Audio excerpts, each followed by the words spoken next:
Our lives are but a single breath. We flower and we fade, yet all our days are in your hands. So we return in love what love has made.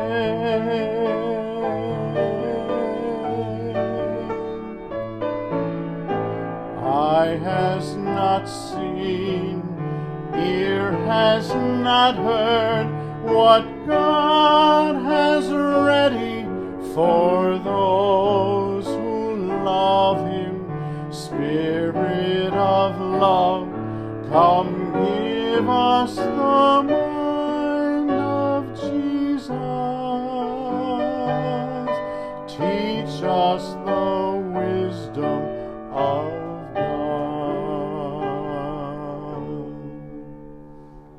Welcome to Cathedral. I'm Father Greg Sacco with special thanks once again to Mark Teresi, David Jonas, David and Mark. Wonderful music week in and week out. Thanks for your time and hard work in helping with this whole video spiritual production package. Special thanks once again to Paula Colleen, who does everything: director, dancing, choreographer, helps me where to stand, where to go, where to look at. So Paula, beautiful smile. Thanks very much. Hard to believe, folks, third Sunday of the Advent season. December approaching midway point. It's going by so quickly, but take one day at a time. I really like this joke I'm about to share with you. A little 7-year-old boy was standing in the church foyer, staring at a large plaque on the wall. The pastor noticed the little boy and walked over to him. The pastor greeted him, and the boy said, "Good morning," back. Not taking his eyes off the plaque, the little boy asked the pastor, "What is this?" The pastor answered, "It has all our members' names that died in the service." After a very long silence, the little boy asked, "Which service, the 8:30 or the 10:30?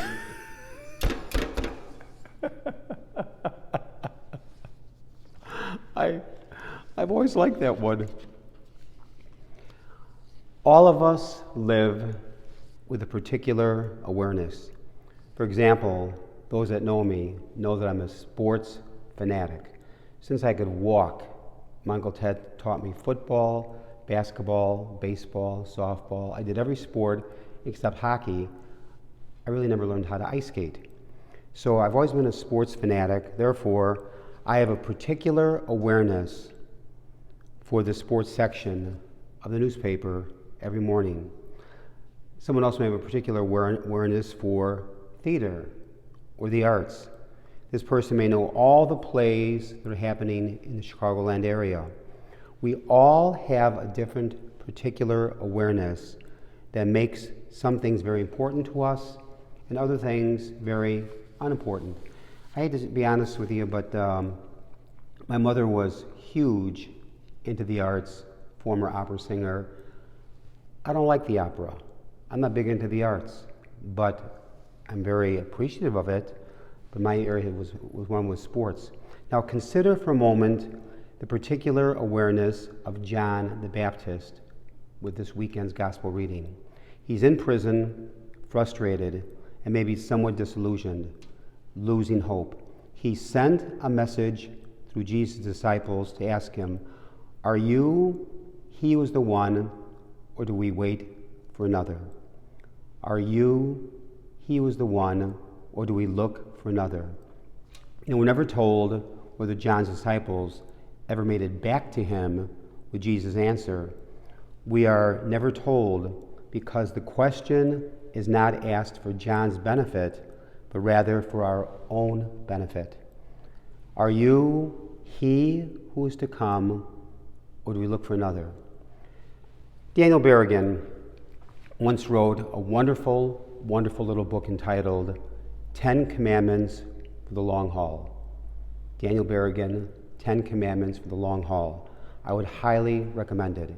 It was intended as spiritual food for those who search, who seek direction and meaning in their lives. Here are his 10 commandments, which are phenomenal. Commandment number 1, acknowledge our helplessness. We are the creature, not the creator. Proper living begins with the words, I am not God. I am not God. Commandment number 2, pray prayers of helplessness, gratitude, and praise. Pray from our weaknesses. Lord, do for me what I cannot do for myself. Commandment number 3, welcome and accept the present moment. Life is what happens to us while we're planning our life. Don't let the pressures of life steal the present moment from us. If we are not happy now, when? If we're not happy now, when?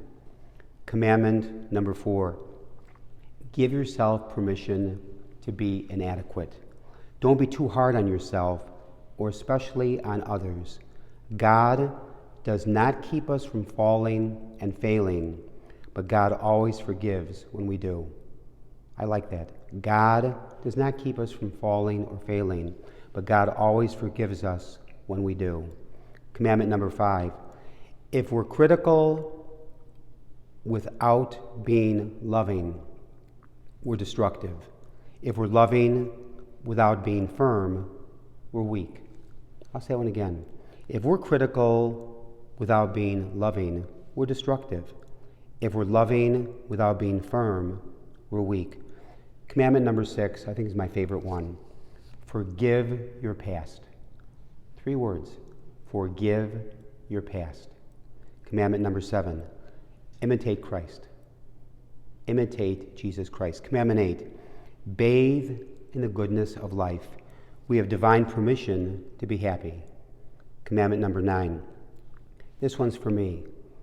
Accept aging. Aging is an art form. My brother says, Greg, you've got wavy hair. It's waving goodbye. That one. It's true, but he's pretty funny. Commandment number 10, serve the right God.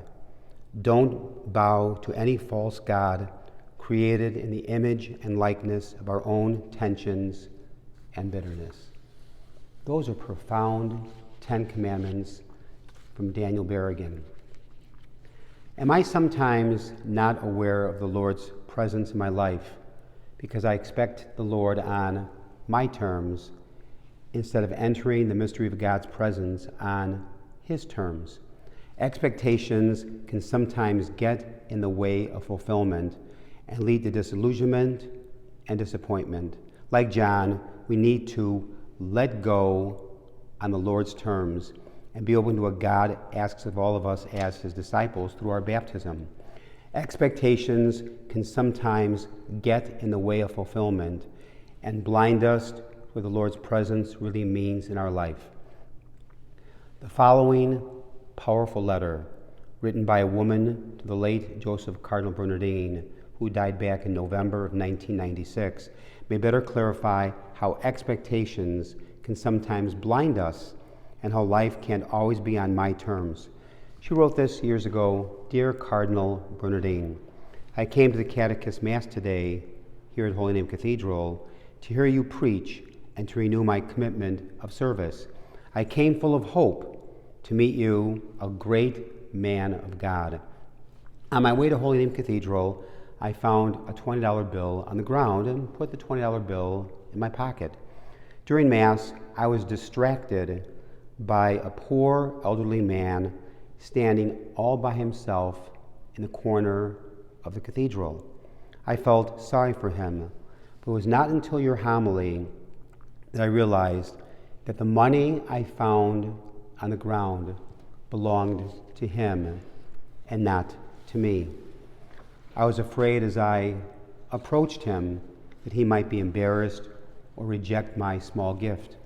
He sheepishly accepted it. It was then that I realized that God had blessed me on this day. The great man of God was not carrying a cardinal staff or wearing beautiful vestments or standing by the altar. Rather, the great man of God stood by himself in the corner, dressed in tattered clothes, and carried his worldly possessions in a brown paper bag. Again, expectations can sometimes get in the way of fulfillment and blind us. We look for Jesus on my terms or in my way. Like John the Baptist, we can sometimes say, I know what I wanted. I didn't get what I expected, but I got what I wanted anyway, but just didn't know it. I like that. I know what I wanted. I didn't get what I expected, but I got what I wanted anyway, but just didn't know it. Surrendering and letting go is enriching and fulfilling and not diminishing or stifling. Advent is a season to let God into our lives, not necessarily on my terms, but like St. John the Baptist, we are called to stretch. Our doubts will not ruin us, but indifference, apathy, anger, an unforgiving heart, unrealistic expectations, and blindness will. For a big part of what we see in life depends upon what we're looking for. May God bless all of you.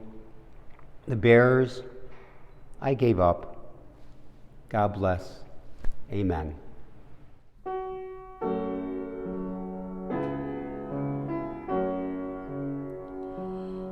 The Lord hears the cry of the poor. Blessed be the Lord. I will bless the Lord at all times. God's praise ever in my mouth. May the Lord glory in his name, for he hears the cry of the poor. The Lord hears the cry of the poor. Blessed